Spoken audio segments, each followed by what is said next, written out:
Sé que sigues aquí. Me encantaría que reaccionaras a lo que acaba de decir la vicepresidenta. Mira, lo que dijo la vicepresidenta es lo que hemos estado escuchando del presidente Trump y la administración desde el primer día de la operación Furia Épica. La razón por la que la región está aquí es para asegurar que Irán nunca tenga un arma nuclear o un camino hacia un programa que eventualmente les permita crear una o comprar una en el mercado negro, por ejemplo. Y este acuerdo, según el vicepresidente, él dice que lo logra. Así que los dos objetivos clave que la administración Trump quería alcanzar, el vicepresidente dice que se han logrado. Abrir el estrecho de Hormuz y asegurar que los iraníes no vayan a tener un camino hacia un arma nuclear. De nuevo, cuando tomamos distancia y observamos el daño causado al régimen iraní, esto también es significativo porque el programa de misiles balísticos de Irán amenazaba a Estados Unidos. Fuerzas y aliados en todo Oriente Medio. Vimos eso durante los 40 días de la operación Furia Épica y el hecho de que Estados Unidos e Israel eliminaron muchas de las líneas de producción pertenecientes a los iraníes que creaban estos misiles balísticos y estos drones que amenazaban a los aliados y a las fuerzas estadounidenses. En la región eso debilita al régimen y también le da a Estados Unidos e Israel la capacidad de operar más allá del horizonte si algo llegara a cambiar en el futuro, no solo para monitorear la situación, sino para mantener una postura militar en Oriente Medio. Esto no es lo que los iraníes querían. Recuerden, lo que los iraníes querían cuando entraron por primera vez en las negociaciones era conservar su uranio altamente enriquecido. Querían que las fuerzas estadounidenses abandonaran todas las bases en Oriente Medio. Y en última instancia, querían el control del estrecho de Hormuz. Así que los iraníes no obtuvieron lo que querían de este acuerdo, pero al final consiguieron lo suficiente como para estar dispuestos a firmar. Y esto indica que la administración Trump fue capaz de crear un acuerdo que los iraníes pudieron aceptar. Y ahora nuevamente la región respira aliviada por primera vez en más de 100 días después de que se causaran daños significativos en Oriente Medio. Y de nuevo, la esperanza aquí, como señaló el vicepresidente, es que esto marque el inicio de un nuevo capítulo para Oriente Medio. Y escuchamos al presidente Trump hace unas 2 semanas y él hizo un llamado a los países de la región del Golfo que estaban trabajando junto a Estados Unidos para que colaboraran con Israel y normalizaran relaciones, los acuerdos de Abraham, para unirse y en última instancia hacer lo que han hecho los Emiratos, Bahrein, Marruecos y crear una situación de prosperidad económica y oportunidades. Y un enfoque en el futuro, no en el pasado que a menudo ha sumido a esta región en muerte y destrucción. Así que, nuevamente, este es un nuevo capítulo para la región. Cuando se observa un acuerdo, firmar un acuerdo e implementar un acuerdo son dos cosas muy diferentes. Pero en cuanto a lo que dijo la vicepresidenta, parece que Estados Unidos obtuvo todo lo que quería en la mesa de negociaciones. Y están expectantes sobre lo que viene después en la región. La vicepresidenta expuso sus puntos clave. El primero es reabrir el estrecho de inmediato y poner fin al bloqueo naval de Estados Unidos. El número 3 fue enfatizar un punto que acababas de mencionar sobre la naturaleza condicionada del alivio de las sanciones. La administración está llamando a esto basado en el desempeño. Sin embargo, para mí, el segundo punto es el clave, que es el programa nuclear de Irán, y no solo garantías de su parte de que no buscarán un programa nuclear en el futuro, sino un verdadero régimen de verificación dentro de este acuerdo que está incorporado. Este acuerdo que está integrado en ello. Cuando piensas en las partes interesadas en la región en particular, ya sea en Israel o en algunos de los estados del Golfo, ¿qué es lo que van a estar buscando?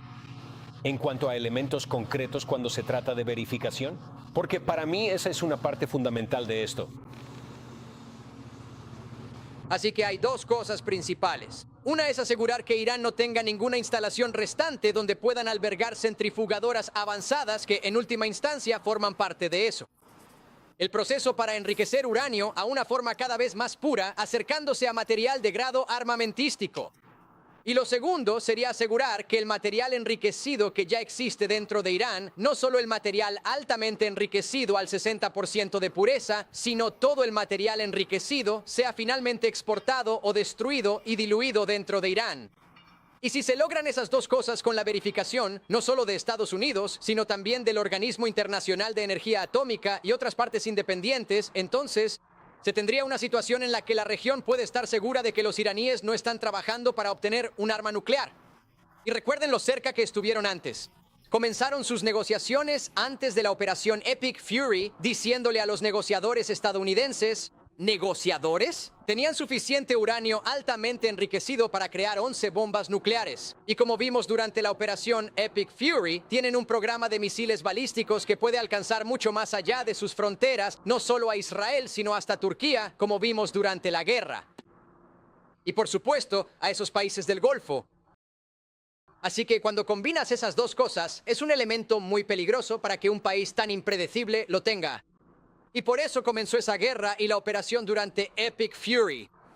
Y es por eso, este acuerdo negociado, según el vicepresidente, va a garantizar que los iraníes nunca tengan la capacidad de obtener un arma nuclear. Y la destrucción, nuevamente, causada al ejército iraní, a las líneas de producción de misiles balísticos y drones, y por supuesto la destrucción de la marina, es significativa. Y sin duda retrasa al régimen iraní. Y para Irán, cuando pensamos en su proceso de pensamiento en el proceso en Teherán. Por eso les dije que van a difundir mucha información y propaganda sobre lo que significa este acuerdo. Van a centrarse en lo que significa para los iraníes porque tienen que vender el acuerdo a su pueblo. Hay 90 millones de personas en Irán. Y recuerden cómo Irán volvió a ser parte de la conversación este año. Todo comenzó con manifestaciones a finales de diciembre y principios de enero, donde estos manifestantes salieron a las calles de las ciudades iraníes y se enfrentaron a munición real. El presidente Trump dice que alrededor de 42,000 iraníes fueron masacrados en las calles de su país. ¿Y por qué estaban en las calles? Porque estaban manifestándose contra la situación económica dentro de Irán. Los funcionarios iraníes en la capital, Teherán, estaban considerando trasladar la ciudad capital porque no podían suministrar agua potable a su propia gente. Así que la presión y los problemas internos para el régimen iraní apenas están comenzando. Pero en lo que respecta a estos asuntos externos y a este acuerdo con los Estados Unidos de América, nuevamente parece que el presidente Trump consiguió exactamente lo que quería: asegurar que Irán no tenga un camino hacia un arma nuclear y abrir el estrecho de Hormuz. Trey, estás allí en Tel Aviv y has estado cubriendo Israel durante los últimos años. ¿Qué crees que pensará el pueblo de Israel sobre este acuerdo? ¿Confiarán en él? Quiero decir, estas son personas que corren a los refugios antiaéreos cada 2 semanas por la llegada de bombas y misiles. ¿Qué crees que pensarán sobre este acuerdo? Sí, es una gran pregunta.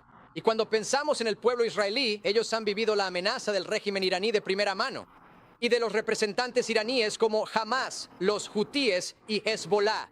Hamas lanzó un brutal ataque terrorista el 7 de octubre de 2023 en el sur de Israel y masacró a 1,200 israelíes. Hezbollah ha lanzado rutinariamente drones y cohetes sobre la frontera hacia el norte e incluso el centro de Israel, desplazando a decenas de miles de israelíes. Los hutíes en Yemen han lanzado misiles balísticos y drones contra este país, enviando a millones de personas a los refugios antiaéreos. Y por supuesto, el régimen iraní ha matado a decenas de personas. Lo vimos el primer día de la operación Furia Épica. A unos 10 minutos de donde estoy, un misil balístico impactó en un bloque de apartamentos, matando a una persona. Y la destrucción fue generalizada. Así que los israelíes entienden esto de primera mano. Y puedo decirles, después de haber hablado con tantos funcionarios israelíes diferentes, de haber entrevistado al primer ministro Netanyahu durante la operación Furia Épica y de estar en contacto constante con fuentes aquí que nunca se opusieron a un acuerdo, se oponían a un mal acuerdo. Y en última instancia, para Israel, un buen acuerdo garantizará que Irán nunca tenga un arma nuclear. Por eso, sin duda, están interesados en ese proceso de verificación del que habla la vicepresidenta, porque quieren asegurarse de que Irán nunca tenga un camino hacia un arma nuclear, ya que Irán es un país que, tanto pública como privadamente, ha dicho que planea destruir a Israel. Así que, sin duda, habrá preguntas sobre los detalles de este acuerdo, pero tendremos que esperar a que se publique el documento final. Trey, si Israel y Hezbollah están enfrentándose, eso casi impide que se firme este acuerdo. El presidente Trump tiene que llamar por teléfono y decirles a ambos: paren, no lo hagan. No respondan, no respondan. Se firma este acuerdo, levantamos el bloqueo, Irán cumple su parte respecto a la imposición de peajes. Empezamos a implementar contramedidas contra minas en el estrecho y sucede algo: Hezbollah lanza cohetes. Israel elimina un objetivo de alto valor. Sé que Israel quiere una especie de zona desmilitarizada en el sur del Líbano. Ese es más o menos su objetivo final, tener una zona allí. Eso es lo que se ha informado. No sabemos cómo es este proceso específicamente. Pero si en 2 semanas sucede algo, ¿sientes que eso podría descarrilar esto o crees que ambas partes, es decir, U e Irán, entienden que es un acuerdo entre EU e Irán y lo secundario o terciario es la verdadera pregunta? ¿Actores que no necesariamente pueden descarrilarlo una vez que ya está en marcha?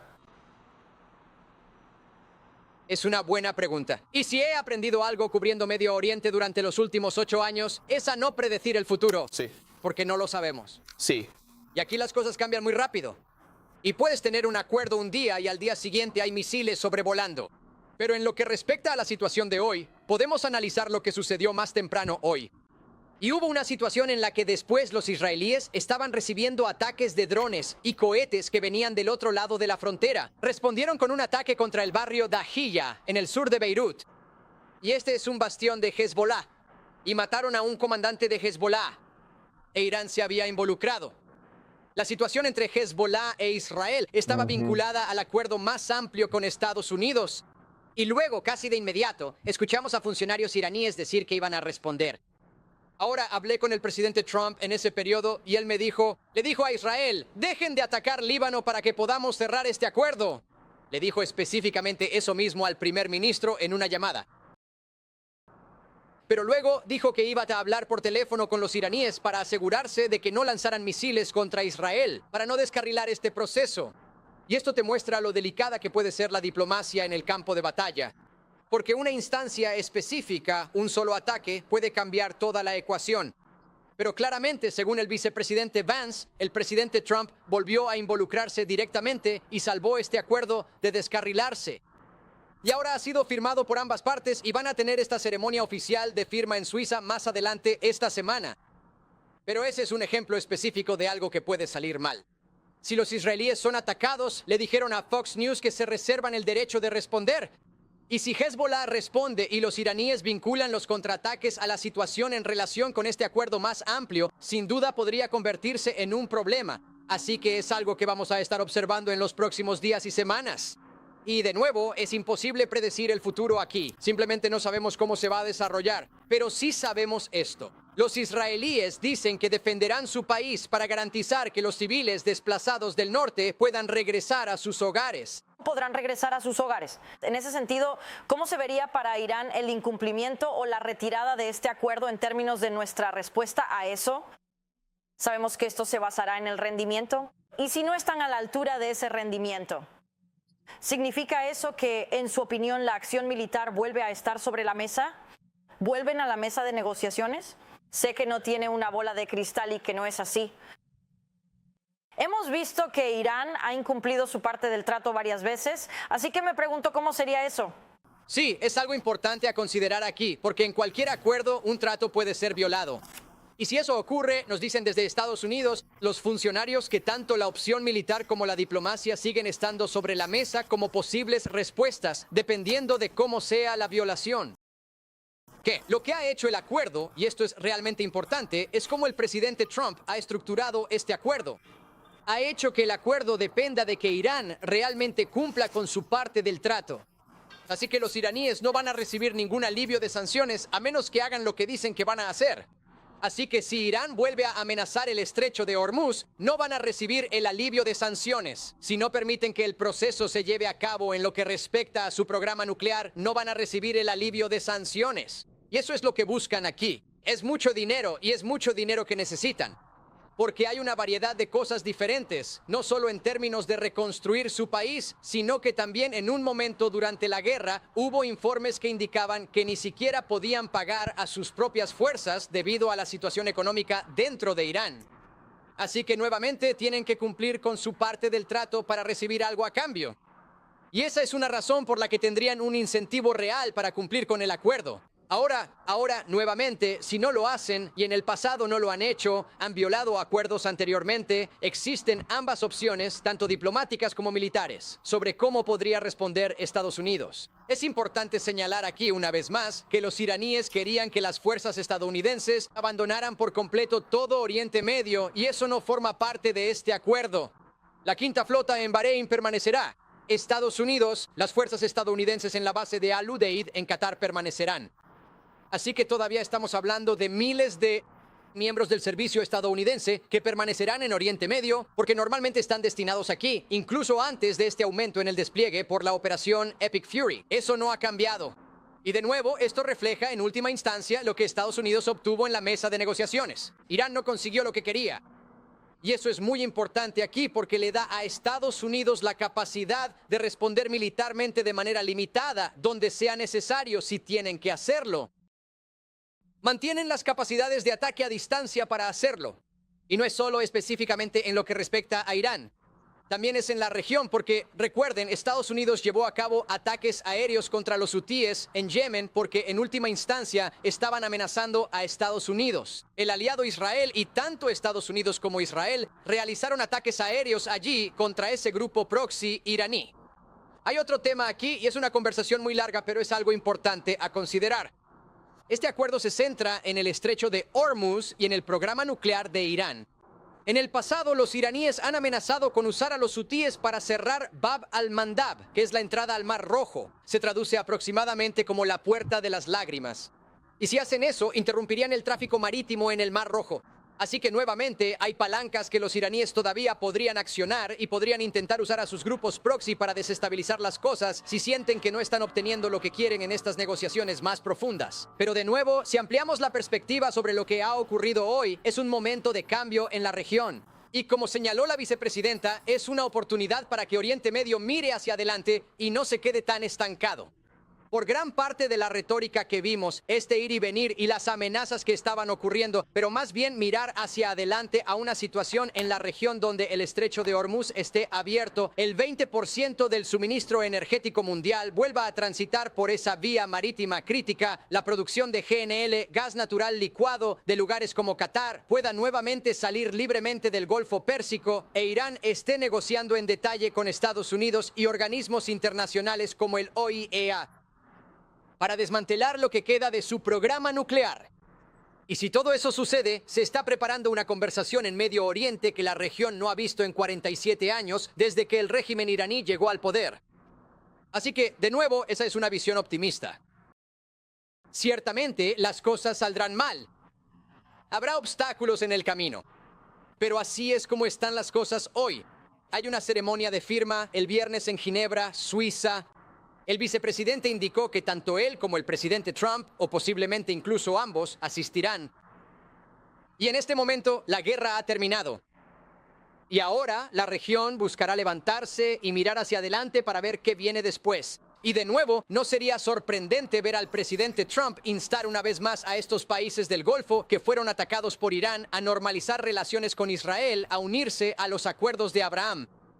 Porque en realidad vimos durante la operación Furia Épica que se supo después. No fue un reporte en tiempo real. Pero vimos lo importante, la Alianza de Defensa Israel-EAU. Es ejemplo de lo que pasaría con otros países. Israel envió la cúpula de hierro a los Emiratos contra ataques iraníes. Y vemos a EEU ayudar a Israel desplegando sistemas Patriot y THAAD. Aquí, junto por supuesto con la cúpula de hierro israelí, la Onda de David y los sistemas Arrow 2 y 3. Pero cuando hablamos de defensa aérea en toda la región, como vimos durante la guerra, es un esfuerzo conjunto. Esa defensa conjunta podría incentivar la normalización del Golfo con Israel. Esto abre un diálogo distinto en la región tras este acuerdo. Y permite que Oriente Medio mire hacia adelante, hacia una oportunidad que no solo sumerge a la región en muerte y destrucción, sino que libera estas ideas de oportunidad y prosperidad. De nuevo, no es algo limpio. No será una tarea sencilla avanzar. Esto no es una visión perfectamente optimista para Oriente Medio y hemos visto ese microcosmos en Gaza. El proceso toma mucho tiempo y allí aún no ha terminado. Pero nuevamente permite una pausa en los combates, permite que las cosas se desescalen y que se lleven a cabo estas otras conversaciones. Y de nuevo, en la mesa de negociaciones, el presidente Trump consiguió lo que quería. El estrecho de Hormuz está abierto de nuevo y probablemente veremos un aumento en el tráfico en los próximos días. Habrá un pequeño retraso. Estas cosas suelen tardar días en surtir efecto, según el vicepresidente. Siguen las charlas detalladas sobre el programa nuclear de Irán y ese material altamente enriquecido bajo tierra. Así que hay muchas piezas y aspectos en movimiento aquí. Y Estados Unidos continuará trabajando con socios regionales como los de Islamabad y Pakistán, y ciertamente también con los cataríes, que desempeñaron un papel significativo en todo esto. Y estos países del Golfo que aún tienen voz en la mesa de negociaciones, porque el presidente ha logrado generar confianza con estos países del Golfo y en última instancia ellos ven el valor de mantener una relación con Estados Unidos.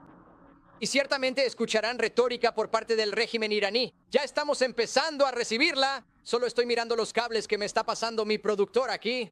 El viceministro de Asuntos Exteriores de Irán dice que el poder militar y las amenazas de Irán ayudaron a finalizar el texto. Escucharán más de esta retórica por parte del régimen iraní. Ya lo hemos comentado, no es sorprendente. Los iraníes tienen que vender este acuerdo a su pueblo. Pero tenemos que atenernos a los hechos. Tenemos que ver qué contiene el acuerdo. Y según el vicepresidente, Estados Unidos obtuvo lo que quería de este acuerdo. Y en última instancia, las fuerzas van a poder retirarse. Muchos de estos miembros del servicio eventualmente podrán regresar a casa y reunirse con sus seres queridos. Mientras Estados Unidos celebra 250 años. Y es un momento en el que, nuevamente, esta región tiene una oportunidad y un camino diferente hacia el futuro. Sin duda. Es un momento emocionante. Trey Jinks, por favor, quédate con nosotros. ¿Estás obteniendo valor de este video? Solo le pido que le dé like, lo comparta y se suscriba al canal si aún no lo ha hecho.